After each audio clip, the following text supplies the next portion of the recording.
গতকালের বোমাবাজির পর এলাকায় অভয় প্রদান করতে মুন্সিরহাটে রুটমার্চ করল পুলিশ। প্রসঙ্গত, রাত পোহালে মুন্সিরহাট সাদেকিয়া হাই মাদ্রাসা পরিচালন সমিতির নির্বাচন রয়েছে। আর এই নির্বাচনকে ঘিরে গতকাল রাতে সংশ্লিষ্ট এই এলাকায় দুষ্কৃতীরা বোমাবাজি চালায়। সেই কারণে এলাকায় আতঙ্কের সৃষ্টি হয়েছে গতকাল থেকে। সেই কারণেই রাত পোহালে যাতে সেই নির্বাচন সুষ্ঠুভাবে সম্পন্ন হয় এবং এলাকার মানুষকে অভয় প্রদান করতে এই রুটমার্চ বলেই জানা গিয়েছে।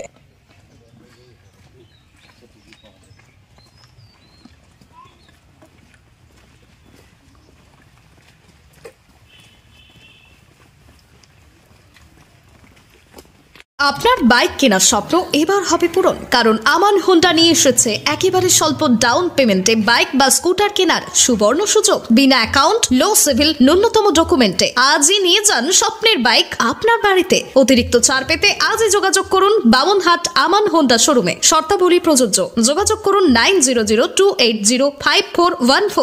বোমাবাজিতে আমরা তো বাড়িতে 1 ফার্লং 2 ফার্লং দূরে বাড়ি, তাও আমরা থাকতে পারিনি, এত শব্দ আওয়াজ হয়েছে এত। তা মোটামুটি আমরা চাই না যে অশান্তি সৃষ্টি হোক।